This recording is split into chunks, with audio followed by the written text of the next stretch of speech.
Hello and welcome. In this video, I'm going to show you how to work with Flask templates. You will learn how to render basic Flask templates that has dynamic content as well as inherited styles.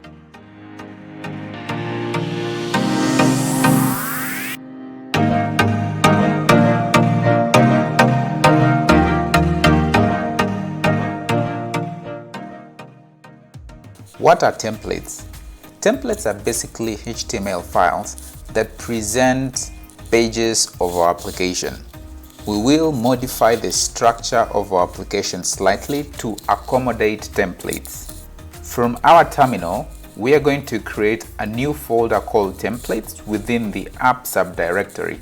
So using the command mkdir app/templates, this will create a template subfolder within the app folder, and here you can see we have it. Inside this folder, we are going to create a file called home. So I'm going to create an empty file called home using the touch command, home.html. So this file is going to be the template that will present some information to a user of our application.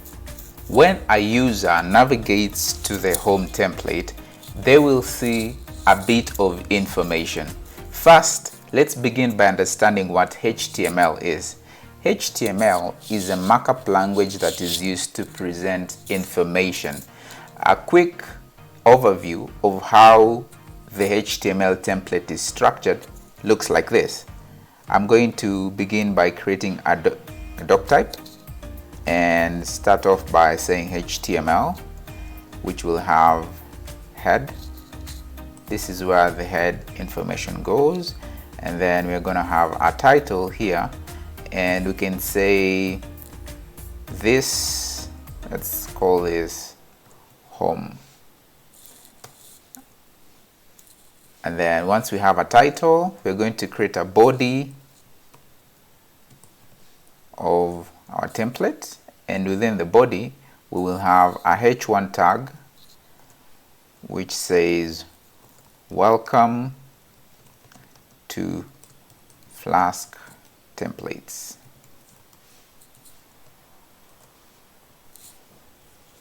This is it. A basic HTML file follows this form of structure. I am not going to go into the details of what each element or what each tag represents.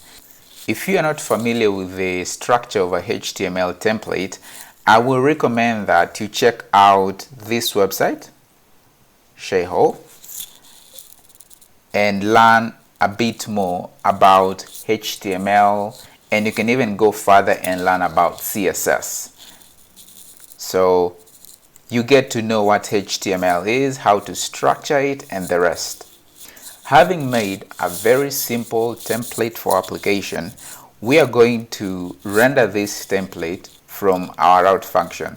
So Flask provides the render template that helps with the rendering of a HTML template. So we are going to say from Flask import render template. And then instead of returning hello world, we will return our template. So we will say return render template, the name of our template, which is home.html. We're going to write it right over here, home.html. If we run our application, we will be able to see our template being displayed. So Flask run. I'm going to copy this link and I will paste it right here, and we should be able to see a simple template. In a previous video where we're learning how to set up and structure our Flask application, we were returning the text hello world, but right now we can see that we are presenting something a bit more useful, and we are presenting the title welcome to Flask templates. Let us make our templates a bit more interesting. we will go back to our application and we are going to create a user, and let's say this user has a username, and the username is, let's say, Harry, and he has a post, and the post says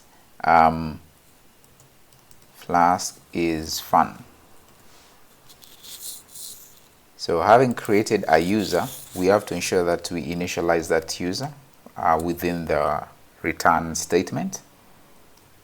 And then we go to our HTML file and create a paragraph that says hi, dynamic content signified with double curly braces, hi user dot username,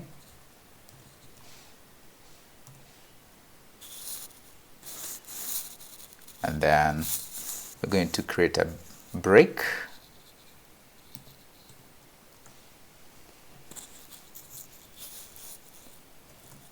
You said, and then we're going to make it bold.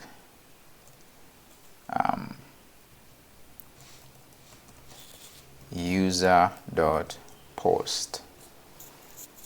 So this time around, when we try to run our application, when we check our application from a browser, we reload this page, we see that we have a better template, and we not only have the title welcome to Flask template, but right now we have hi Harry, you said Flask is fun. Now this is an interesting concept because, like I mentioned, we are using double curly braces, and whenever you use it in Python and Flask, this is a dynamic content because you can pretty much change the value of user.username to anything else and it will be able to be reflected on your template. Let's modify our template to make it even a lot more interesting. As of now, we only have one user saying one thing. Harry is pretty much saying Flask is fun, but we can add more users and add more posts from these users. This can be supported by the concept of loops. So I'm going to modify the home function and I'll create a new variable called posts. This will be a list and it's going to have two dictionaries. The first one is going to be an author, and this author will have a username. The username of this first author will be called Rahima, and Rahima will say I am new to Flask. And I'm going to create a second dictionary. The author will be Anit.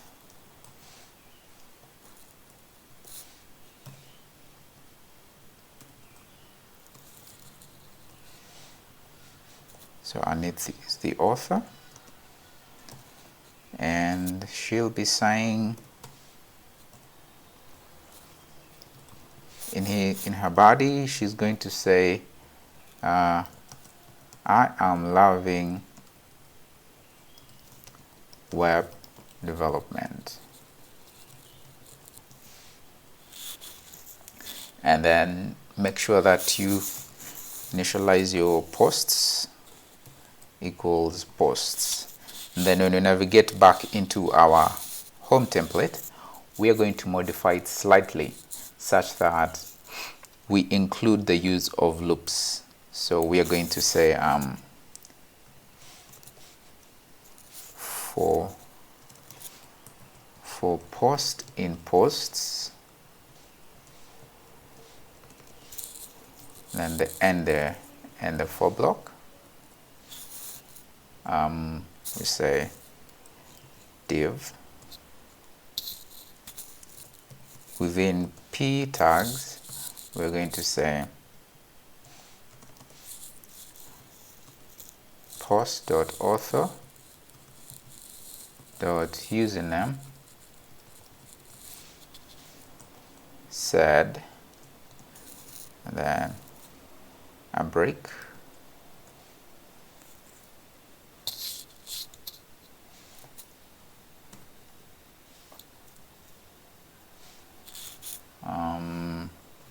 and they're going to say this post dot body. So with that template, we're going to reload our page to reflect this. So when I load it one more time, you can see that I have the first user being printed, and then the second user is called Rahima, and she's saying I am new to Flask, and Anit is saying I am loving web development. So it's possible for loops to be used within templates when you're working with Flask and Python. This is a feature that is very, very critical, especially when you're creating an application that will involve the use of blog posts, because users will post many things in the blog, and if you want to display all of those blogs, you will need to use a loop, and this is how you can use a loop. Another concept that Flask supports is template inheritance. What is template inheritance?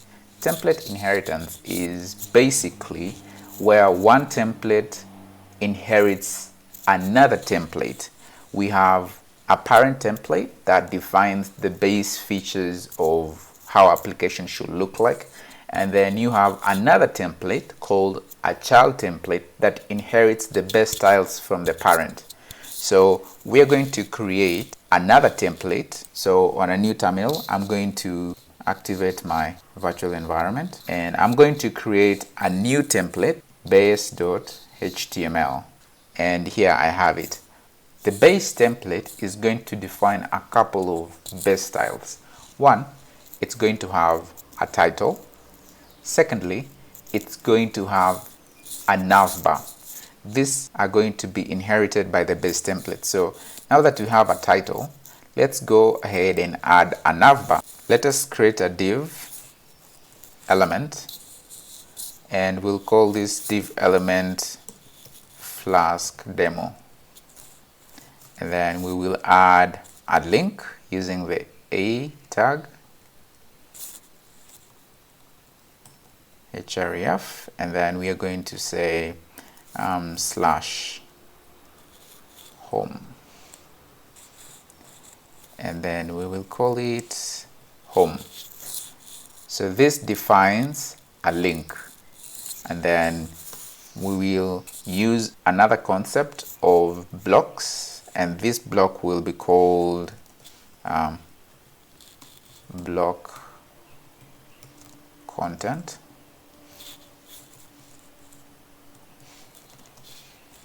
Then we're going to end that block. So the base template with the base styles defines a new block called content. The other child templates are going to define their own content within this block. So this is where the child templates content will be displayed. So I will move into the home.html file, and instead of having all this here, I don't need all this. I only need just a few, so I'm going to delete that, and then I'm going to inherit the base template. So using the keyword extends base.html, and then defining the same block that was used in the base template, we'll say block content end block, and then we define that. So this time around, if we try to reload our page, we should be able to see something else. And there you have it. You have a title and a link, and then the contents of the home template are displayed here, and the title of our page is called home. That's what the base template defined within the title tag. And that's how you can work with template inheritance. Obviously, an application might have multiple templates, and being able to define base styles and base features in one template makes it a lot easier for you to develop your application, because you do not need to import all these styles within every other template that you create.